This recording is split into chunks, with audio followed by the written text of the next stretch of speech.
لنبدأ المحور الأول للمؤتمر، وهو بعنوان أفضل التطبيقات العالمية لمنظومة الابتكار، وذلك برئاسة الأستاذ البروفيسور رائد البرادعي. السلام عليكم ورحمة الله وبركاته. I would like to welcome you to the first session in this exhibitions on the best practical of innovation system. The first speaker will be Dr. Ravi Mukundan, who will be giving, who is the consultant director of Excelindia. They are more than welcome to give the talk about Mr. Ravi Mukundan.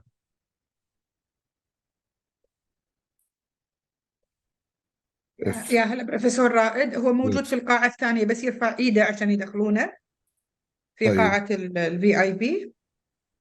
طيب موجود دكتور رافي. we can The technical start. support, can you take it inside? If there is not, we can give a talk until he come. Yes, go ahead, Professor Raed. I will start on.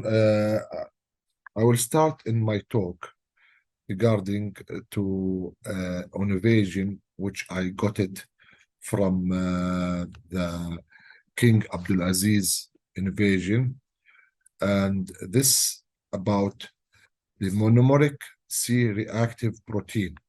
Is the screen is appear in your system? The system, my show is appear? Yes. Go ahead, Yes. Dr. Raed. We're gonna give talk about the monomeric C-reactive protein, which is anti-inflammatory. I got that on starting on research, and we go further to get innovation, which we succeed to get it. And this one is a potential therapeutical after they get a stroke. I will be introducing very fast regarding to this work, and I will explain the innovation part of it.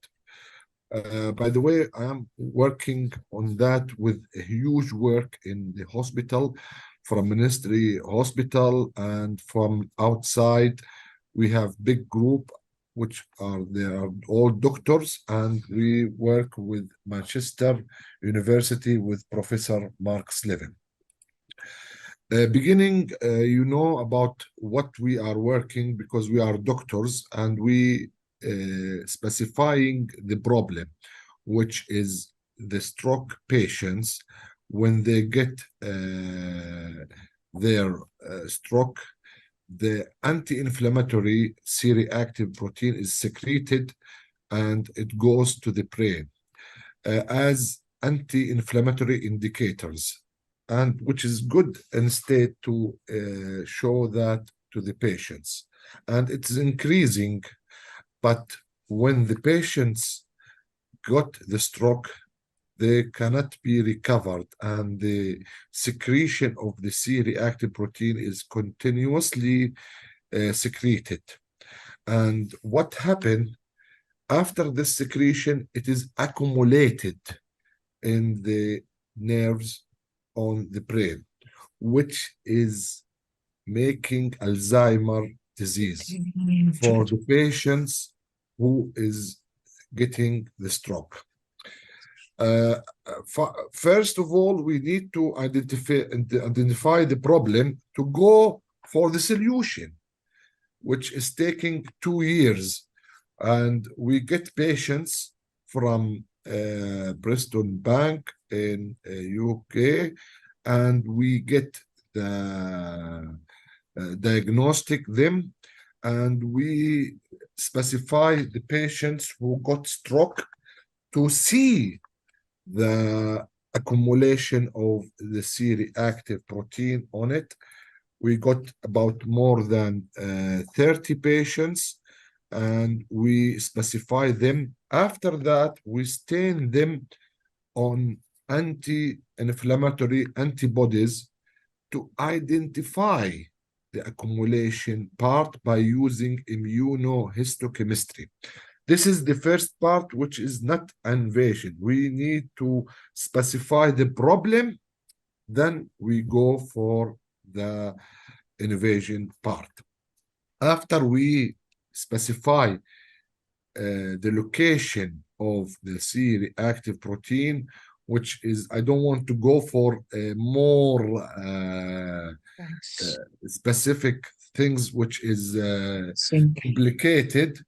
We specify them, and then after that, we are planning to get the antibody, which is knocking down, means stopping the accumulation part of the C-reactive protein.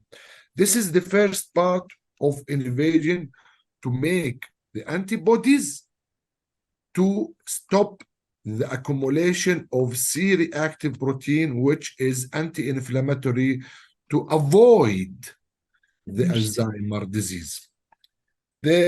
As we discussed, there is a specification, we call localization.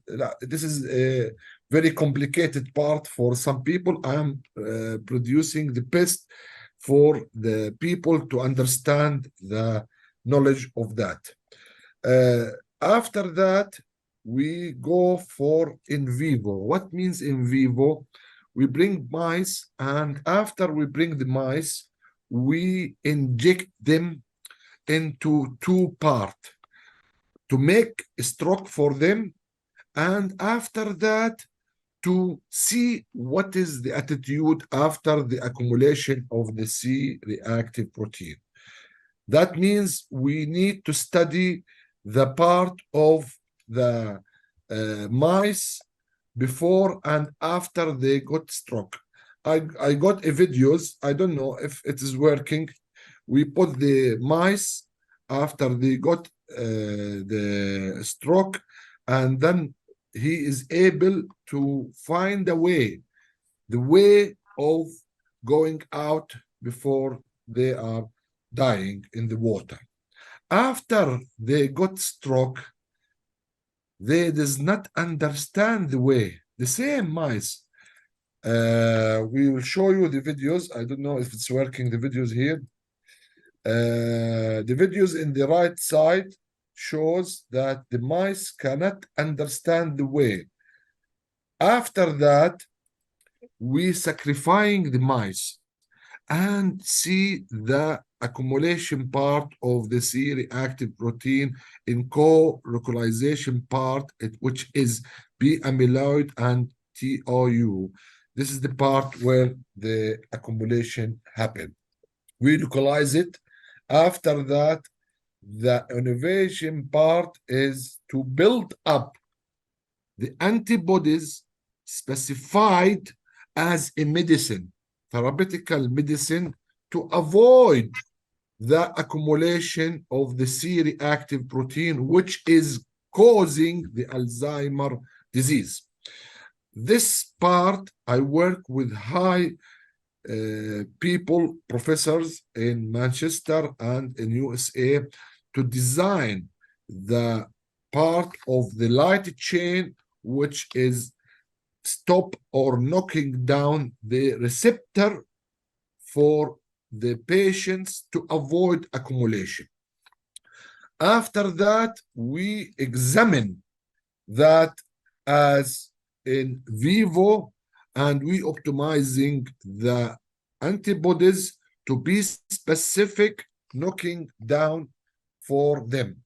We design them by specific sequences, and which is a very high technique to design that antibodies, which is the invasion part. What in summary of that, we producing antibodies to avoid accumulation, which is causing the Alzheimer's disease. That in simple way, we producing that antibodies, we inject it for the patients, which can be avoiding the accumulation part. And after that, we start publishing in very high impact factor paper, which is scientific frontiers, high impact factor magazine in the science. And after that, we applied for the patents, which we get about the patents. We go for innovation part in Kuwait. We get the first innovation prize on that exhibition in innovation. Future work now, we are doing that as protection, novel therapeutical medicine for the stroke patients, which can avoid the Alzheimer's disease. And we want also to build up the diagnostic kit, which can also specify the patients to understand how much the accumulation it happened to the patients also. And also in the future work also, we need to design a therapeutical which can dissolve the accumulation in previous, because people does not understand. There is people cannot take this medicine, but the accumulation it's happened. We need to dissolve the monomeric C-reactive protein, which is happen in future. Thank you for listening in the simple way. I don't want to explain something very complicated. I want to explain it in Arabic. احنا استطعنا أن نعمل مضاد حيوي لإيقاف ترسب البروتين الذي يفرز في جسم الإنسان بشكل إنه يجعل الإنسان لا يستطيع إلا أن يدخل في مرحلة الخرف. وإذا دخل في مرحلة الخرف هذا مشكلة إحنا يعني ممكن نعاني منها. ومريض الجلطات الدماغية دائما لابد أن يحدث له خرف بسبب تراكم هذا البروتين. إحنا في براءة الاختراع عملنا we designed this antibodies to knock down إلى إقفال مرسبات الترسب البروتيني الذي يحدث في أنسجة وأعصاب الدماغ التي لا تعمل إلى توصيل، فيبدأ الإنسان في مرحلة الخرف أو الزهايمر ديزيز بالتحديد. وبكذلك إحنا أوقفنا. طبعا في سايد إفكت أنا ما أقدر أتكلم فيها بالنسبة للميديسين، لأنه طبعا أي علاج له سايد إفكت. طبعا إحنا عم نحاول نأخذ الأبروفال بالFDI. طبعا هذا موضوع طويل يحتاج له عملية معقدة باستخراج تصريح الدواء بسبب السايد افكت، الكميات المدري ايش بالنسبه للديزايننج. هذا طبعا من تحديات براءات الاختراع اللي we need to challenge to approve that. Thank you for listening. I'm ready for any questions before we go to the second session of Ravi Mukundan. Any question, or at the end we can we are more than welcome to receive any questions. Let us introduce Mr. Ravi Mukundan. Is he there in this one, or we can shift to Krishnan Naganathan, who is, I see him in the system. You are more than welcome, Dr. Krishnan Naganathan. You can start your session. You can put the mic on and then start the session if you want. Mr. Mukundan is available, so okay. You can start. So, Walaikum sorry, salam. How are you? because I don't see you. I'm sorry for that. You are more than welcome to start your session. Oh, is it? Okay. Yes.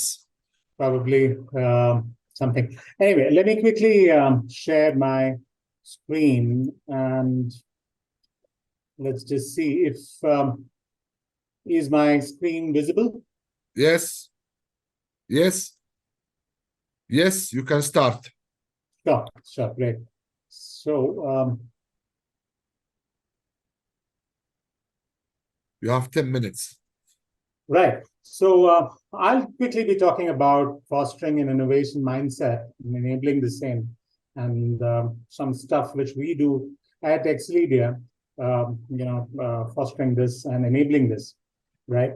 And so first of all, let me thank you for the opportunity. I think it's great that such a forum is there to talk about innovation and the ways in which we're working around these areas. So to talk about innovation, in the business parlance, we very clearly say that it's not only for startups, it is for survival, right? All businesses need to have innovation mindset to really survive and to excel on a sustained basis. And if you look at some of the important factors which businesses look at, ideation and the team part is a critical part, component. Of course, there's the element of timing as well for businesses, and this is something which we need to understand. And all businesses, whether it is a startup or a tenured business, needs to have this particular piece. Something which we look at very, very critically, right? And when we talk about some of the best things that you can see from companies that you see on the board, right? No prizes for guessing. All of these are established names, but the story behind each of these, right, in terms of how they've looked at creating these and how they've actually moved behind and iterated from alpha to a beta version and created some of these success stories. That there are 100 innovative startups which come up with exciting concepts, but only a handful of them really make it to the kind of size which any of these brands have really come out with. And some of the key factors which we've stated there, the objectivity of involving the team, right? Involving the team in being creative, to look at a culture of experimentation, of thinking and being fearless, right, in terms of risk and being prepared for a future mindset or a future readiness. That's some of the ballparks which we take for innovative startup or innovative mindset. So what kind of mindsets or what kind of behaviors do we look at or do we see for companies to be really in the innovative space? A rapid idea validation, right? Ability to think creatively and to take that to some kind of structure, right? To take it to some kind of shape, to take it to a valid POC or a working prototype of sorts. That's very, very important. Access to resources, because obviously any entrepreneur or a budding entrepreneur for that matter always has these doubts where you're convinced about the concept, but you need to think about how to make it a reality, right? And those are areas which many entrepreneurs stifle their innovative thinking about these access to resources, right? Risk, again, it's a contra statement, right? You have to be open to taking risks, but at the same time, you need to be aware or prepared for these risks, into the business, right? And speed to market. And no doubt that for any innovative, idea to be successful, the element of timing, the element of being, when and where a customer requires it or there is a need, that element is extremely critical. And that's something which we have seen, and of course, we are helping as well. You see, like I was mentioning earlier, you see a lot of names who've got huge amount of success, but there are thousands more for each one that you see as a success, and some of the concepts which some of the organizations which have been successful have really used are concepts of design thinking, or concepts of, the age-old. I mean, I used to be a Six Sigma practitioner, so those days, we used to have the voice of customer, which we used to call, right? And that's the bedrock. I mean, right from organizations which have been successful, they've always looked at what is the customer really looking at, to empathize, to understand what the actual problems which people are facing, or an opportunity arising from, define that in a measurable format, right? And then ideate to really see how that can be solved. And it is not about incremental, it is about removal. So it has to be a little drastic mindset, which fosters innovation, which actually creates that space for organizations to carve out a niche, if I may. Yeah. And then, of course, the rapid prototyping. And then test the results, and then iterate it back and take it to market. So this kind of a thinking process has enabled, and Airbnb is a classic example, which we've stated there, where this entire concept has yielded quick results for organizations. So the concept of being able to take a product and take it to market by mapping it to what people are looking at, and ensuring that it's a working prototype, or it's solving what it is setting out to solve, is a bedrock. Yeah. But no idea, or no startup, or no running a sustainable organization can survive without monetizing, right? Without being able to take it to market. So you can have an innovative idea, you're looking at the product, but you need to take it to market as well.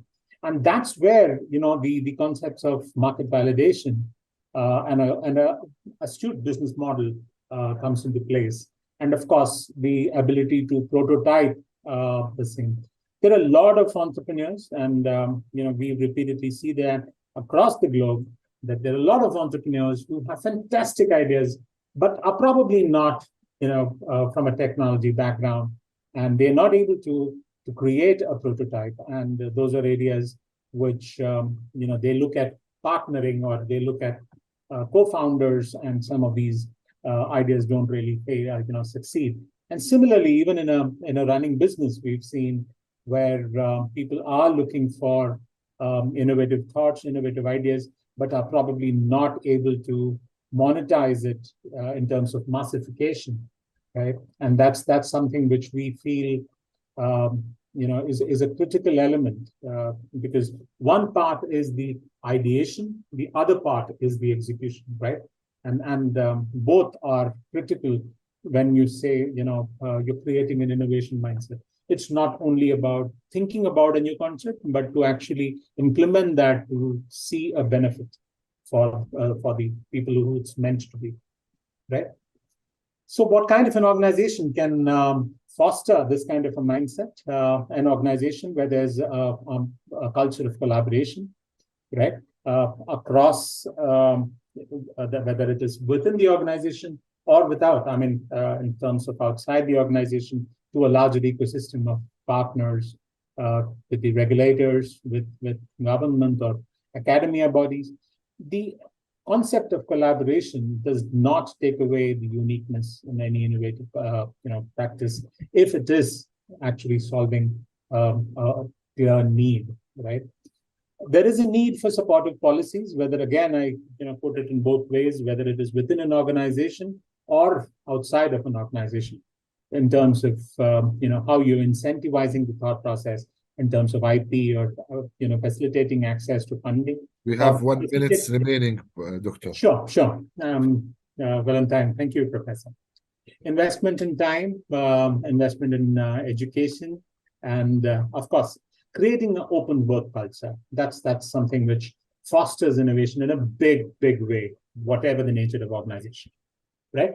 So coming to what we have done for organizations, we've had about close to 19 organizations or startups which we've been able to successfully take to market. Essentially, the design space team within Excedia has been working with startup founders to validate an idea and to take it to a prototype in no time at all, right? Essentially, there is a grading methodology which we use. In any organization which is fitting into that, we actually facilitate the incubation, facilitate the prototyping, and for the person to either take it to market or take it to potential investors or of sorts, right? That's something which we've been able to do. And this we have seen as a clear opportunity or a challenge primarily at the prototyping or the testing phase, right? While people have fantastic ideas, we enable that to come to life, if it may be, right? And that's something which we've been able to see. And we've had fantastic amount of success with organizations who've been able to put this, and we maintain that having that innovation mindset, and looking at how you can rapidly prototype and take it to markets is critical. Lastly, what is the typical benefits that we look at with having a culture, with having a mindset of innovation? Of course, the IPs, right? I mean, there are lots of people who are holding fantastic IPs, and it's replicatable, right? Whether it is you want it within the system or as a closed shape itself. Research, economic development, disruption in multiple formats, right? And that's something which the culture of innovation actually enables. And I think that's about time for what I had to speak about in whatever time I was allotted. But thank you so much, and would love to hear more and connect with people who would like to know more about how we can actually work this. Yeah. Thank you. Thank you, Mr. Ravi Mukundan, for this nice speech. And I don't know if you want me to ask you later on the questions, I can give part of questions if anyone wants any questions, or I want to give questions for you regarding to the marketing. Really, we can have an innovation. We can able to produce the innovation. But the problem is, till now, the marketing. This is the big challenge. I just getting problem while we are designing the patents, to register the patents, to get the patents, to get certified for the patents. But for the marketing, we are struggling because we have many challenges through the marketing to get this product. I will give, for example, what I have in my demonstrating regarding to therapeutical innovation, which is being published in huge impact factor.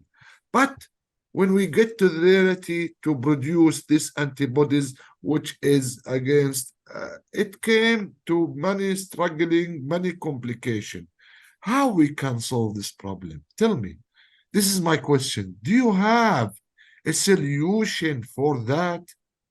Because if you want to go to the market, it is many struggling things. Do you have a solution for that? That's a fantastic point, Professor. While our core products, our core solutions are more towards the execution or fructification of an idea to a working prototype or to a POC. The route to market or the go-to-market strategies are some things which we help organizations with. And rightly, like you said, each product category, whether it is health science related or food and beverage or any category of industries, each comes with its own share of challenges, and it requires a little bit of stratification of the respective markets, the respective categories, and the respective challenges in each of these categories. So we can definitely discuss on that separately, Professor. But rightly said, there are challenges, and it requires different stratification. Like I said earlier, the time of an idea, right? The timing of the idea is also a critical component, right? So is the market ready for that? What is the time? I don't understand the time of the idea. I'm sorry. Can you explain to me the time of idea? Yeah. Because I don't know what Professor, that means for me. means the time of idea? I don't understand it really. The time of idea, Professor, is when our idea is eagerly or openly accepted the minute it is launched, right? So you have the right researchers, you have the right backgrounds ready for that idea, and you have tested in a smaller market or a smaller size, what is the kind of reception or what is the kind of receptivity for that product or the idea, right? And if that the receptivity is positive, or what, depending on that first iterative feedback, we look at then modifying or going ahead with the massification. So that is timing where, is the market ready for a product like this? Is the customer ready for a solution like this, right? And that particular piece is something which, is part of an iterative research or before the actual product can be massified. Okay, that's nice explanation. And one thing, do you agree with me when you think you have to understand how you sell this idea? Because I ask people now, because when I start innovation, I have 16 innovation certified, but when I start to make innovation, I start to think, what is the economical for this innovation? Can you explain more that for the economical of innovation and about the ideas? Do you have any vision on that field between the innovation and the economy part for your idea? That means when you think, tell me how you sell. For example, I start doing mask in that period of nanotechnology. I designed a mask which I use filters with different layer on that, which is in that time, specific time, I get selling that and I get money for the very simple innovation for the mask part, which can be clean. And I did nano flow this, and I use it for that field time because we are shortage of the mask, and my idea is good. Tell me about the economy of the idea. Do you have any things regarding that for the economy of the idea? Yeah, so while I may not be directly relating to the exact nanoparticle mask that you're talking about, but let me give you an example, right? There are multiple organizations across the globe who have hit big time success with just that one unfortunate pandemic which we had, of corona, right? I mean, many people, including people who meant, making these paracetamol 650 tablets, right? The masks, right? No, they had the product. They were probably struggling with their markets. They were probably not doing well in that product category, right? But just one, incident, which was a global phenomena, which probably none of us really factored in, right? That one phenomena catapulted a whole lot of these, pharmaceutical companies to real, big size, because the kind of business that they were able to do was unforeseen, unforecasted even, right? So that's about the timing part, right?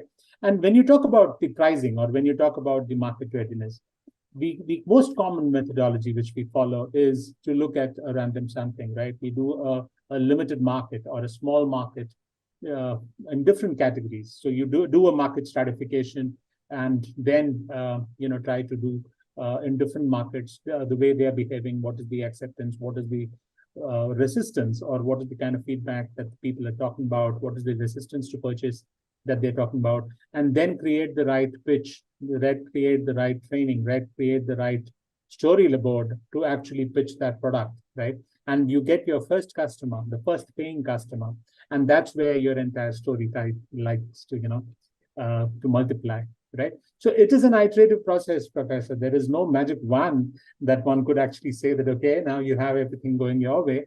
But this methodology of stratifying the pieces and then the market, and then moving this is something which we've seen successful. Sorry, Mr. Krishnan.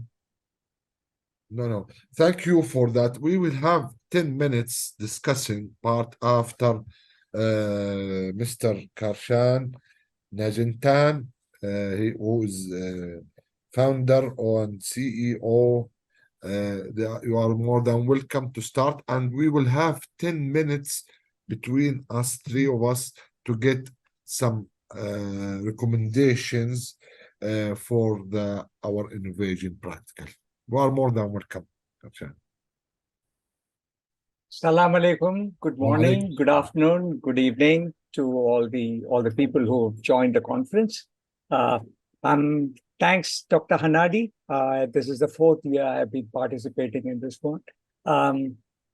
So what I'm going to do is in 10 minutes, share with you some of the best practices that we have seen on executing innovation. And some of these we have actually learned from actually building a startup ourselves. So one thing that we see, and this is connected to Professor's question, what we see is that there are 3 factors for an innovation to succeed. It's not just about ideas. There are questions about, is it desirable? Do customers really want this? Is it feasible? Can we do this? And it's a question of viability. Should we do this? These are 3 very important questions that every startup needs to ask, every innovator needs to ask before innovating. Because you might have a wonderful product, but if the customer does not want it, it doesn't get anywhere. You might be able to make it, but the customers won't want it. There could be things that customers desire, but you can't produce it. Or you might not be able to make it in a way that is viable. So it's a combination of all of these 3. It's not just combination of 2 of them. It's actually combination of all 3 that's important for every innovation to succeed. And that's the thing that we have noticed, and that's what I'm going to share with you. So how do we do this? We have developed, based on all our experience, 9 steps to do this one. It starts with generating ideas that solve customers' problem, customers' needs, not our problem, but a customer's need. Then validate, is this problem real? Because what we generate ideas internal, but is this a real problem? And that only customers can answer. The 3rd step is, okay, fine, this is a real problem. Can I develop solutions for this one? Can I develop how many different ways can it be solved? At the end of the day, you want a hotel room to stay, but you can do it in very, very different ways. Then look at how can you develop this as a business. So you need a business model. You need to make money out of it. Once you have these questions, you iterate through solutions of prototypes. You develop different prototypes and then figure out which of them works. And then you go confirm desirability using a minimum viable prototype. Once you know that desirable, then you go and say, okay, let me check the feasibility of this idea, the viability of this idea in a pilot market. If it works in a pilot market, then you go to the next step. Can I validate my business model? And can I actually generate a sales pipeline, go-to-market strategy? If you can do all of that, that's when you're ready for scaling. That's what we have learned from our experience in working with innovation. So let me walk you through how we have done that. So what we have discovered is that all innovation is about offer development and market development. You can't just focus on developing your solution. You also have to develop the market for it. Because in innovation, the customers have never seen the need, seen such a product before. So you have to develop market along with developing the solution. So when you start with innovation, you're only having ideas. So you're starting with validating desirability. You start with ideas, hypothesis. You select based on basic research. You then develop a basic model. You develop a low fidelity product. Then you go and develop a minimum viable product. You develop a working model. You have a proof of application. Then you incubate and you actually scale it up. If you look at this goes through very many stages parallelly. While you're doing desirability, validating desirability, you also need to validate feasibility together. It is not one after the other. You need to do it together. And hence, this is a cycle. It's not a simple process. You iterate multiple times. What you started with is not what you will end with, because you are experimenting and refining. And then once you have feasibility, then you go and check the viability. And you do this in cycles. A lot of viability has to be done with prototypes, not with the finished product. You can't spend $1 million in developing a solution and then discover that this is not viable.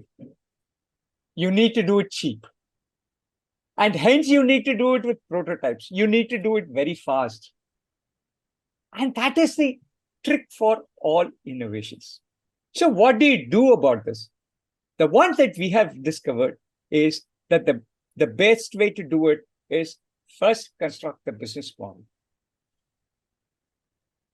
Look at what is the value proposition. It's a hypothesis. How are we going to create value for our customers? Define your customer segments. Who are our most important customers? What type of segments do you have? What is the job that they are doing? How are you going to reach them? How are you going to keep and grow customers?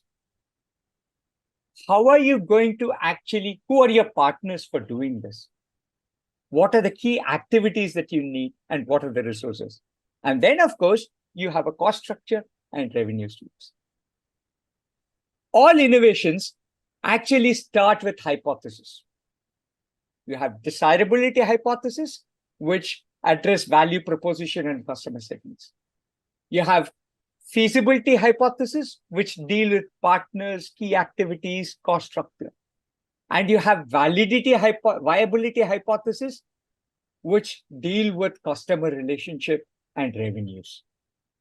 You have to define all the hypotheses. So for example, when we did our startup, we have already tested. We are still in the minimum viable prototype. We are just starting our pilot market, but we have already done 250 hypothesis tests.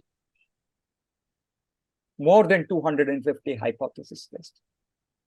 Everything that we think of, we convert it to a hypothesis and test them with data. We test them with my customers. We test them with our partners and we collect data. There is no opinions. It's all data. It all comes from hypothesis and testing them. And we classify every hypothesis into three things: desirability hypothesis, feasibility hypothesis, and viability hypothesis. So for example, a viability hypothesis is the pricing is attractive and the offer is profitable. It's a viability hypothesis. Our customers will buy repeatedly. It's a viability hypothesis. A feasibility hypothesis is something like this. Our products can be used even by novices consistently. We can scale up the product. These are all hypotheses. Everything is a hypothesis and you test them. That's what we discovered are short ways of actually making sure that your innovation works. Our principles that we have used in this entire thing are simple. Desirability validation with low fidelity prototypes. Very, very simple prototypes. You don't spend too much money on developing these prototypes. You use them to validate desirability. Test every hypothesis. No hypothesis is ever thrown out. New hypotheses constantly evolve. It is not that it's a static one. They constantly evolve. As you test, you will discover new ones. Business model canvas is very important. Revise them. Revise your business model continuously. You come up with new value proposition. You would come up with new customer segments. You will come up with new growth to go-to-market strategies. You will come up with new processes, etc. Continuously keep refining them. Minimum viable products are very critical. No huge cost without prototype testing. Very, very simple rule. Fast pivots and flexibility. You need to be able to pivot continuously. You need to be able to change things continuously. And till pilot is proven, keep costs low. Today, we are still before pilot stage, and I have a PE firm which wants to put in $500,000. And to get to that stage, I have spent less than $10,000. You know, spending less than $10,000, you can actually do pilot testing and attract investment from a PE for almost $500,000. So that's what we have learned from this process. Some important lessons. Doctor, I have many questions regarding to your shape. I will later on after that. Yeah. Some of the things that we have done is, as I said, run multiple iterations. Product doesn't matter. Customer needs are important. That's something that we have learned. Our product doesn't matter at all. It's customers who are important. Don't hesitate to rework. We also realize things will go wrong. Stop to rework things. So never say that, oh, it's gone wrong. My staff is idle, but I have to keep doing things. Transparency with your team is very important. We also realize that don't hesitate to challenge popular beliefs. You know, they call it holy cows, kill holy cows. Even in India, where killing cows is not is considered something which you don't do, kill the holy cows. Most important, no assumptions. Every decision based on data and experiments. So I have a last slide. This is the last slide, the summary of the learnings. So we said, solve customer problems. Focus on customer problem, not on technology. That's a starting point for us. The product does not matter. It is customer problems that matter. So focus on the problem, not on the technology. Second, validate the idea with customers. Don't do it internally. Don't bother about validating with your employees, with your management. Validate it with customers that the problem is worth solving. Third, explore multiple solutions. Don't go with one solution. Consider all possible ways in which a problem can be solved. In our startup, started by defining a problem very differently, and the team had developed a solution, and then we changed everything. Our final solution is nothing like what we started up with. Fourth, anticipate obstacles. You know, and we call it kill the killers. There will always be obstacles that will kill your idea. Find out what are the obstacles that will kill you, and figure out, can you overcome them? That's very important. Then focus on business model. It's very important. Even before you develop your products, develop your business model. Know how are you going to make money. The worst innovation is one which will not make you money. Use low fidelity prototypes. Don't bother about putting in lots of dollars into developing solutions. Develop very simple solutions that you can test. Validate with customers. All ideas should be validated with customers, not with anybody else. It's customers who have to say, this is a good product, not your team, not your management. Validate feasibility in pilot markets. Your viability and feasibility have to be checked in pilot markets and not in anything else. Check that the business model and customer acquisition strategy works. That's very important to do it very early on. You had a question to Mr. Mukundan that how do you validate, how do you make sure that you can market? And this is the method to do it. There are lots of toolkits available for that. Then plan for scale up. What you develop, you don't have to run it. The best innovations are things that you sell to others and make money.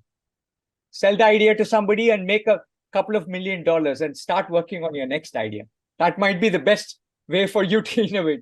So these are some of the things that we have learned on how to succeed with innovation. So that's what I wanted to share. And we realized that in doing this, there are values as well. Realization of values is one important. Future focus from the leadership is the second one. You must have strategic direction. That's a very important one. Culture is very important. Exploiting insights. So you will keep on learning new things and you should exploit those information. Managing uncertainty is very important. I don't call it risk. With innovation, you have uncertainty. Not doing innovation is a risk. But with innovation, what you have is uncertainty. You do not know what will happen, and you have to manage that uncertainty. You have to be adaptable, have multiple solutions possible, pivot very fast, and finally understand that all of this is systems approach. It's systems which work. It's not one thing in isolation. So with that, I end my presentation.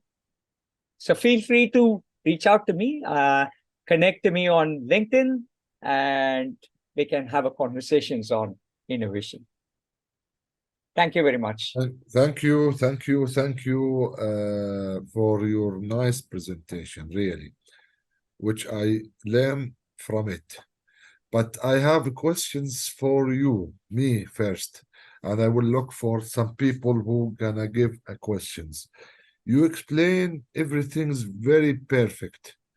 The way from the ideas, the way from how you proceed for the business model, and you do, but you don't talk about the budgeting.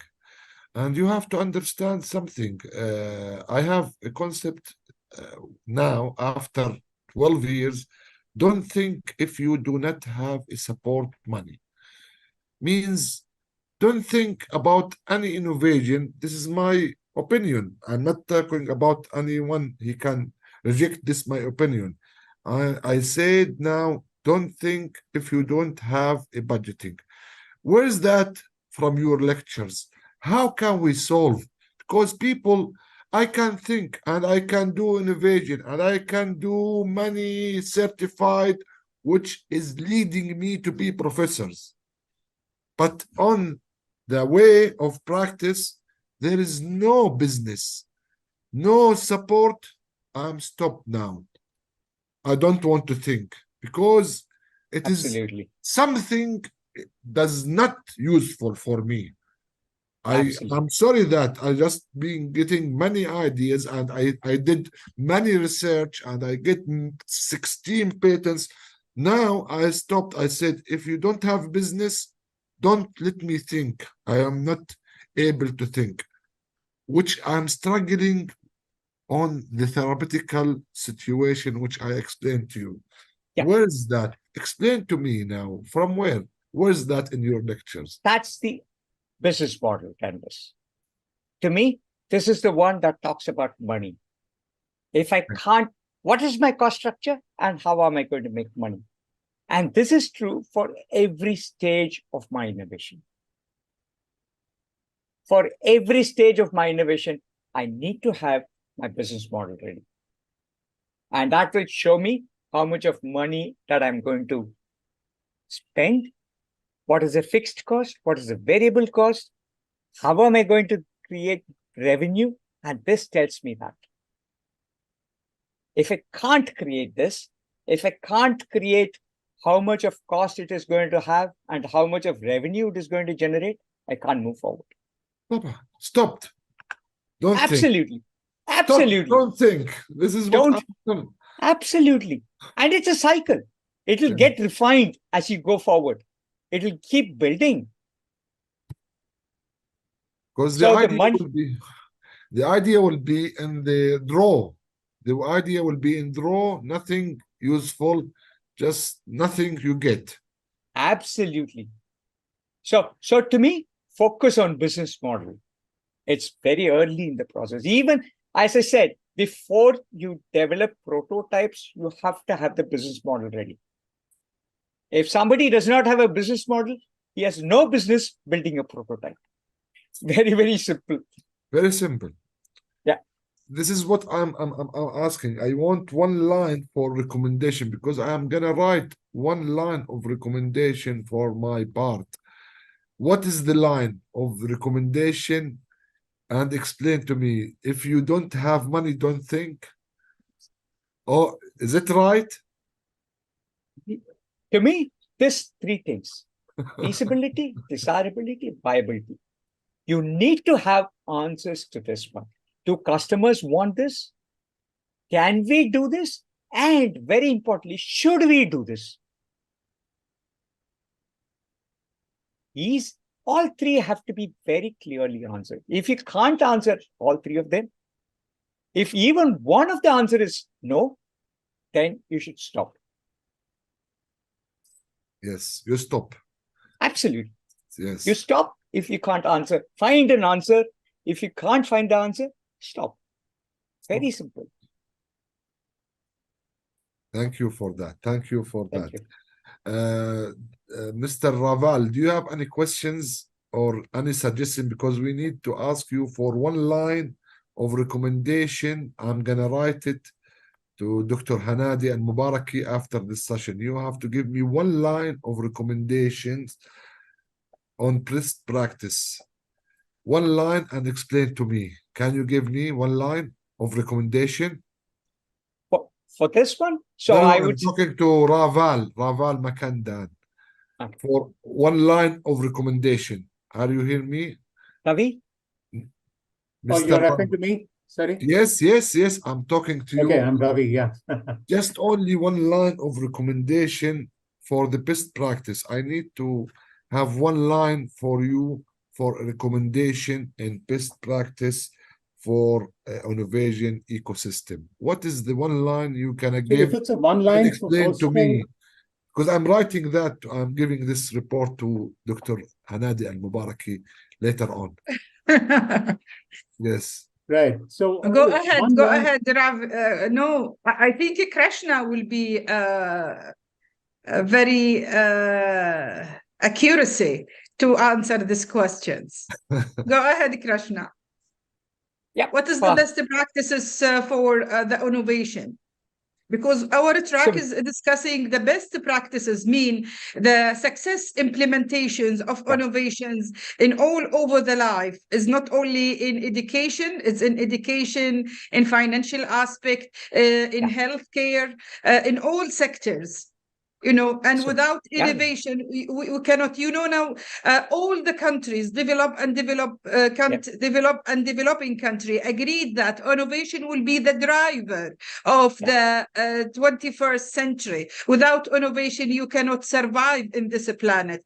Specifically now, the booming of the AI, and now they're making merge between the AI and innovation. And again, I can remind all of you about the pandemic, COVID-19. Who is solving COVID-19? It's innovation, the productions or the outcomes of innovation labs, plus AI, because they found the family of COVID-19 in an easiest way by using the AI, the technology of AI.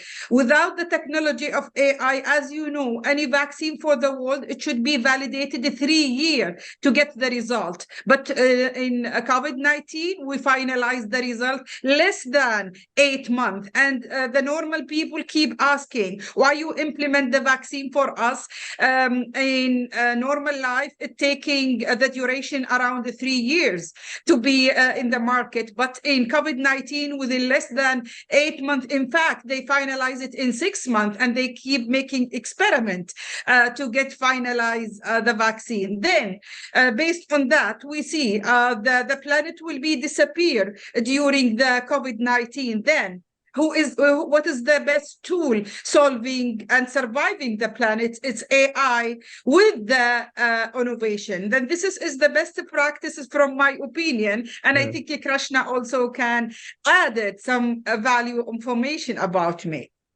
Yes. Okay. To me, it's very simple. There are 3 questions that you should ask with innovation. Do customers need this? Can we do this? And should we do this? Yes. Those are the 3 things. If you can answer those questions, then you should be working continuously throughout your innovation. These are the 3 questions that you need to do. And you're going to go and refining and refining and refining. Every stage, you're going to ask this question. Professor Riyad and Dr. Hanadi, this is Wael Badawi. I want to have a question. I want to actually create a dialogue in a different way. And just to start. Excuse me, Professor Wael, based on the protocol for the conference, only the speakers of the sessions can be discussed together. We don't open discussions with the attendee. If you accept our apology, just to proceed on the protocol of the speakers and protocol of the conference. So sorry about that, but you can send what you want in the chat box, or you communicate directly via Hoover with all the speakers. Thank you so much for accepting our advice. Can you participate? Sorry, Professor Raad, what happened? No, Platinum, I'm sorry, I just get out. I don't know why. No, maybe you're pressing something. Go ahead and try to closing the session. We have 3 minutes remaining. Okay, Mr. Raval, I would like to thank you. I don't know, I'm sorry. I need to 1 line of recommendation with explanation, and I will give also, you have 1 minute and I have 1 minute to close the sessions. Please, do you have 1 line of recommendation, and I will give 1 line of my recommendation, and I will closing the symposium. Thank you. So, according to our, our business model, pretty much like what Krishnan was saying and what I had shared, the concept of getting the customers, the desirability or the feasibility, all of those elements are critical. But so is the element of, rapid prototyping, right? Getting the prototype even for a non-technical person, and that's getting the market fit for that product, getting the product right, and testing that in a pilot or a limited space, right? Those are elements which I feel are equally important to ensure viability, not just the ideation, but ability to create a working prototype, right? And those are elements which we feel. Of course, the concepts of desirability, feasibility, yes, extremely relevant. Thank you, Mr. Krishnan. Thank you, Mr. Raval, and I have 1 minute. I just have one, I will write the recommendation and thank for Dr. Karshan for his nice talk, which are useful, and I want to give 1 recommendation for the people who wants to get innovation. He has to think about 1 thing before they do the innovation. He has to get support to proceed this innovation. Secondly, he has to industrial or in marketing the idea which is necessary for them to continue his innovation. If he does not want this 2 concepts, he will fail up, or he will be ending with a letter of innovation certified and will not have anything.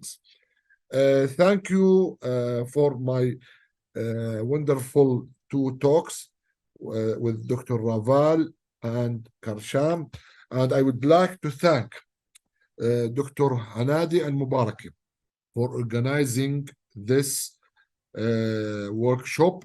And I am for best practice, it has to have 1 one-day session, because this is the case study. This is a case study for innovation. This is the best part of the to understand about the innovation, how to proceed, how to get. This is the best one, and I'm willing to give a talk for next with Dr. Hanadi Al-Mubaraki for future on that field, the best practice, because it is the important things. Thank you. Thank you so much, sir. Thank you. Thank you. Thank you, Professor Raed. Thank you for all the speaker. We will take in our consideration, Professor Raed, and making more summit and more communications for discussing the best practices of innovation. Thank you so much. Thank you so much, Krishna, to be with us, and also thank you, Ravi, to be there.